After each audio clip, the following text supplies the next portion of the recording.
தீபம் விளக்கேற்றும் எண்ணெய் ஒரு தெய்வீக அனுபவம். நேயர்கள் அனைவருக்கும் வணக்கம். இந்த நாள் இனிய நாளாக அமைய வாழ்த்துக்கள்.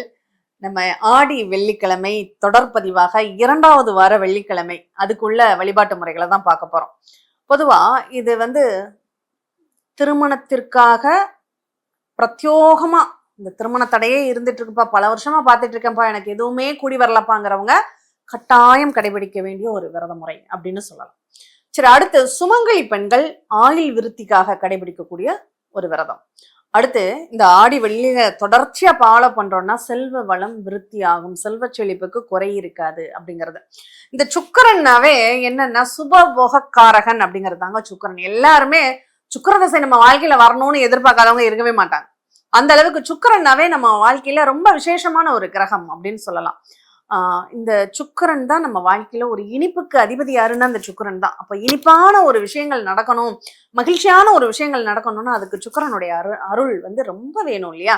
இந்த ஆடி வெள்ளிக்கிழமை 2வது வாரம் என்ன பண்றீங்க, மஞ்சள் வஸ்திரம் உடுத்தி நம்ம அந்த கலசம் வைக்கிறோம் இல்லையா? இந்த வாரமும் கலசத்தை புதிதாக மாற்றணும். இன்னைக்கு நம்ம வெள்ளிக்கிழமை காலையில அந்த நாள் வரையும் வச்சிருந்த முதல் வாரம் வச்சிருந்த கலசத்தை புதுசா மாத்தி மறுநாளும் கலசம் வச்சு நெய் தீபம் ஏற்றி மாவிளக்கு போடணும். கட்டாயம் மாவிளக்கு போடணும்.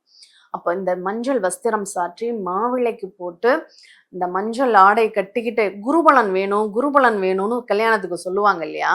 இந்த வெள்ளிக்கிழமை இந்த குருவுடைய அந்த அனுகிரகத்திற்கு உண்டான அந்த மஞ்சள் ஆடை அணிந்து நீங்க பிரார்த்தனை வைக்கும் போது அந்த திருமணத்திற்கான பிரார்த்தனைக்கு அவ்வளோ கூடுதல் வலிமை உண்டு.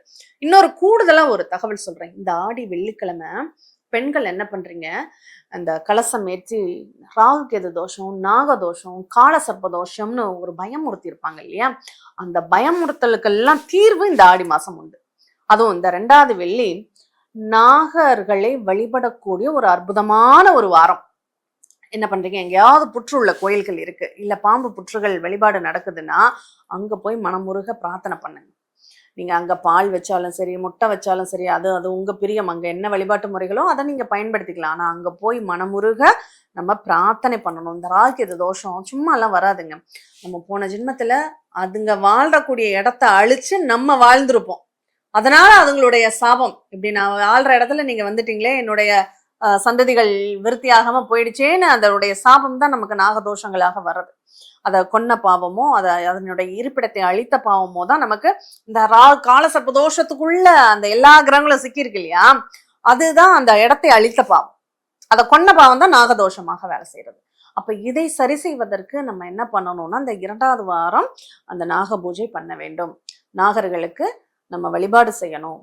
அதே மாதிரி இந்த 2வது வார வெள்ளிக்கிழமை நம்ம என்ன பண்ணணும், நெய்வேத்தியமாக இங்க இனிப்பு பாயாசம் வைங்க. பால் பாயாசமோ அல்லது பச்சை பயிறு பாயாசமோ பாயாசம் நைவேத்தியமாக வச்சு நீங்க சுயம்பரா பார்வதி ஹோமத்தை பெண்கள், திருமணமாகாத பெண்கள் இந்த கால நேரத்துல ராகு காலத்திற்கு முன்னாடி நீங்க சொல்லி வழிபாடு செய்யணும். ஆண்கள், திருமணமாகாத ஆண்கள் கந்தர்வராஜ ஸ்லோகத்தை வெள்ளிக்கிழமை அமர்ந்து ஒருமுகமாக நீங்க சொல்லும் போது எந்த திசை நோக்கி அமரணும் தெரியுமா? சுக்கரபாகம்னு சொல்றது நம்மளுடைய வீட்டினுடைய தென்கிழக்கு திசை. இந்த தென்கிழக்கு திசையை பார்த்து நீங்க இந்த மந்திரங்களை நீங்க பாராயணம் பண்றீங்க அப்படின்னா கட்டாயம் அதுக்கான பலன் உங்களுக்கு நிச்சயமாக கிடைக்குங்க. அந்த கீழே தரையில வெறுந்தரையில உட்காந்துடாதீங்க, ஏதாவது வஸ்திரத்தை விரிச்சு உட்காருங்க. இன்னும் சொல்ல போனா நம்ம மந்திரங்களை சொல்லும் போது உச்சரிக்கும் போது அதுக்கு தர்ப்ப கீழே போட்டு பண்ணினோம்னா அதுக்கு ரொம்ப வைப்ரேஷன் ஜாஸ்தி. அதனால அதை பண்ண முடிஞ்சவங்க தாராளமா பண்ணுங்க. இப்படி நீங்க அமர்ந்து இந்த மந்திரத்தை காலையிலும் மாலையிலும் 108 முறை சொல்லும் போது கட்டாயம் இந்த வெள்ளிக்கிழமை மட்டும்தான் சொல்லணும் இல்லை, இந்த வெள்ளிக்கிழமை தான் முதல் ஆரம்பிக்கணும். தொடர்ச்சியாக அந்த மந்திரத்தை சொல்ல ஆரம்பிங்க, அப்பதான் கிடைக்கும். நான் ஒரு நாள் மட்டும் கும்பிடுறேன், நமக்கு ஒரு நாள் மட்டும் சாப்பாடு கிடைச்சா போதுமா? எல்லா நாளும் கிடைக்கணும் இல்லையா? அதனால ரெகுலராகவே நம்ம அதை பண்ணணும். கட்டாயம் ஒரு 48 நாள் தொடர்ச்சியாக பண்ணும்போது மட்டும்தான் அந்த மந்திரத்துக்கான அந்த பூஜைக்கான பலன் அப்படிங்கிறது உங்களுக்கு கிடைக்கும். அதனால கண்டிப்பா தவறாம அதை ஃபாலோ பண்ணுங்க. இப்படி 2வது வாரம் வெத்தலைப்பாக்கு வஸ்திரம் வச்சு திருமணமான சுமங்கலி பெண்களுக்கிட்ட கொடுத்து ஆசீர்வாதம் வாங்கணும். இந்த மந்திரத்தை உச்சரிக்கிறதோட நின்றக்கூடாது. அதை 5 பேரு 7 பேரு அல்லது 3 பேருன்னு திருமணமான சுமங்கலி பெண்களுக்கு வஸ்திர தானம், வெற்றிலை பாக்கு, கண்ணாடி வளையல் கண்டிப்பா கண்ணாடி வளையல் அங்க தானமாக இடம்பெற வேண்டும். கொடுத்து நீங்க ஆசீர்வாதம் வாங்குறீங்கன்னா அதுவே உங்களுக்கு சீக்கிரம் வாழ்க்கை துணையை அமைத்து தருவதற்கான ஒரு சிறந்த வழின்னு சொல்லலாம். அதனால இந்த 2வது வார வெள்ளிக்கிழமை விரதத்தை தயவு செஞ்சு மிஸ் பண்ணிடாதீங்க. ஆரோக்கியம் மேலோங்கணும்னு இருக்கிறவங்களும் கண்டிப்பா, ஏன்னா முதல் வாரத்துல சுக்கிரனை பத்தி நம்ம நிறைய பார்த்தோம் இல்லையா? அவர் அந்த சஞ்சீவினி மந்திரத்தினுடைய காரணகர்த்தா சுக்கிரன் தான்.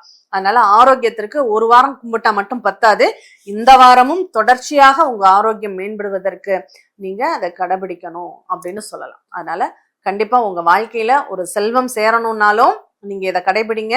செல்வம் சேரணும் அப்படிங்கிறப்போ இனிப்பு நிறைய வச்சுக்கோங்க. நெய்வேத்தியத்துக்கு இனிப்பை அதிகமாக பயன்படுத்துங்க. ஒரு 3 வகை இனிப்பு, 5 வகை இனிப்பு, 7 வகை இனிப்பு அப்படின்னு சொல்லி அது இயற்கையான இனிப்போ செயற்கையான இனிப்போ, முக்கியமா பழங்கள் அதுல இடம்பெற வேண்டும். ஏன்னா சுக்கிரன்னாவே பழங்கள் தான். அந்த பழங்களுக்கெல்லாம் காரணகர்த்தா யாரு அப்படின்னா சுக்கிரன் தான். பழங்களை வச்சு நீங்க பயன்படுத்துங்க. கண்டிப்பா வாழ்க்கையில அந்த பாலும் பழமும் சாப்பிடக்கூடிய நேரம் உங்க வீட்லயும் வரும் அப்படிங்கிறத புரிஞ்சுக்கோங்க. மீண்டும் இனியதொரு நிகழ்வில் சந்திப்போம். நன்றி, வணக்கம். ALP ஜோதிடர், ஜோதிட ஆசிரியர் சாந்தி தேவி ராஜேஷ்குமார்.